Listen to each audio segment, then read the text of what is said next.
The Karcher FJ6 is a good little snow foam cannon, but it has a problem. It should be capable of producing foam like this, but then after a while you get coverage like this. And the only way you can get any decent coverage is by turning the foam cannon upside down. So what's the solution? Welcome to Big Ted's Home and Garden. If you enjoy or find this video useful, please hit the subscribe button. It makes a massive difference to small channels like mine. So, in this video I'm going to show you what to do if your Karcher FJ6 snow foam nozzle is not producing as much foam as you would expect. The FJ6 and all other foam cannons work because of something called the Venturi effect. Basically the water coming in here and rushing through the nozzle creates suction which pulls the foam up from the tank. Now the problem we've got in this case is that the foam is not being pulled up into the water flow and we're not getting any foaming. So the fact that the foam is not being pulled up and mixed with the incoming water from the pressure washer would indicate there's two possibilities. Either that the water flow isn't enough, which is not the case with the certainly not with my pressure washer, or that there's some sort of blockage. So I suspect that what's happened is because I've not been rinsing this after I've used it, and because the snow foam that I normally use contains wax, I suspect that the inlet where the foam gets sucked up from the tank and mixes with the incoming water, I suspect that that's blocked. So what we're going to have to do is try and unblock it. The problem with the FJ6, unlike a lot of snow foam cannons which you can take apart, this you can't. It appears to be mainly made out of a single piece of moulded plastic with a couple of inserts, so it looks like we're going to have to soak the whole thing. So we'll start by removing the nozzle from the tank. Okay, and then you can see we've got the inlet tube.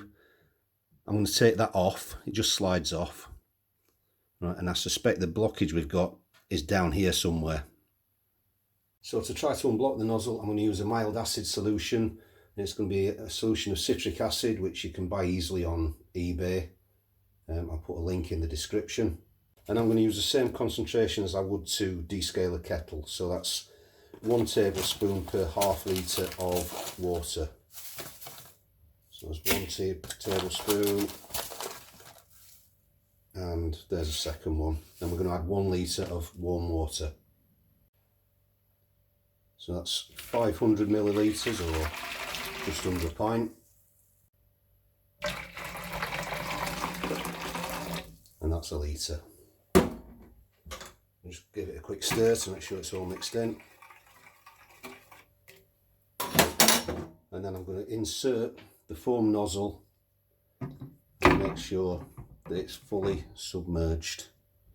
I think I'm going to have to add another half litre there. So just make sure it's covered up. We'll add 1 more tablespoon of citric acid.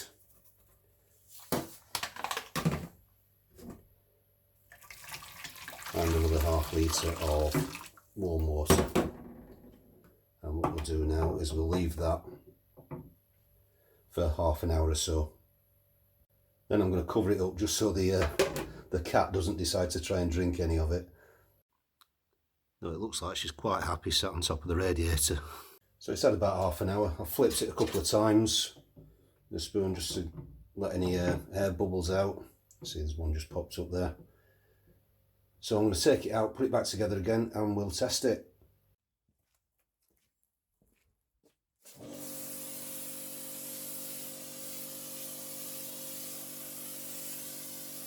As you can see, that's a huge improvement. So to try and prevent it blocking up again, what I'm going to do is I'm going to take the nozzle off the tank and I'm going to put it into a container of cold water, and I'm just going to blast it out basically.